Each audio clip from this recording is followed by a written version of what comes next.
So how many times have you heard this? Islamic State cuts off heads, or they're selling sex slaves in Africa, and the apologists for Islam say, oh, that's radical, that's extreme, that's not real Islam. I know some Muslims at work and they're fine people. And besides that, it's just a tiny minority that's doing all those things. So in other words, we don't need to worry about it. Well, what do they mean by extreme? Certainly cutting off heads falls under that category, but you know, there are other things that are extreme, like beating your wife, child brides, inbreeding, marrying your first cousin. Those are extreme things too. And what do all these extreme things have in common?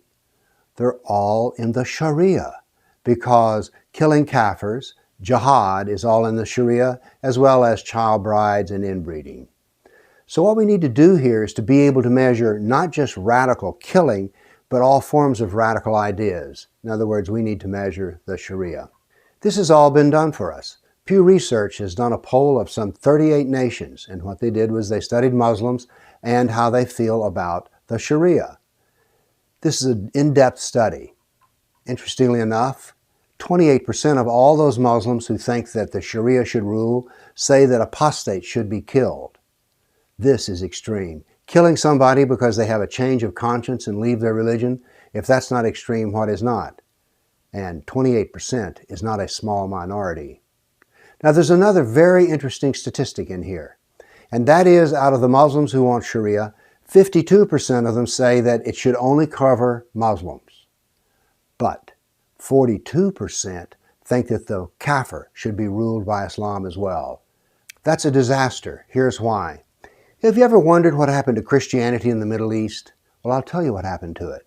Jihad put the Sharia in place, and once the Christians became dhimmis, D-H-I-M-M-I, they were ruled by the Sharia, and that annihilates Christian civilization. It annihilates all civilizations. That's what happened in Afghanistan, and that's what happened in Pakistan. You see, they used to be Buddhist and Hindu, but the Sharia destroyed them. Sharia destroys and annihilates all kafir civilizations. Now, it can take a while. For instance, the destruction of Christianity in Turkey took several centuries. But as soon as the Sharia is in place and rules the kafir civilization will die. This is more important than killing an individual. We're talking about entire civilizations.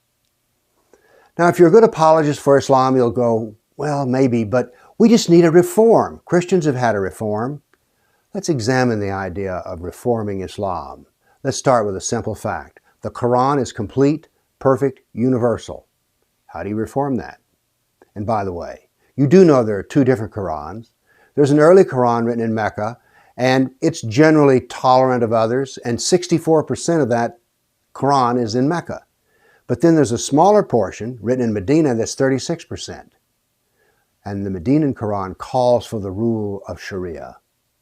Now, how are you going to reform this? Because you see, the Medinan Quran follows the earlier Meccan Quran, and the Quran itself says that it's stronger. So the minor part of the Quran is stronger than the major part. You can't get rid of it. It can't go away. Actually, those Muslims, the 48% who want the rule of the Sharia, are the better Muslims. So we're stuck with no reform. It can't change. And we also have to remember this, 48% is not a tiny minority. It is a dominating minority. So think about that the next time somebody tells you, oh, that killing, that's not real, that's extreme, and it's just a tiny minority. Thank you.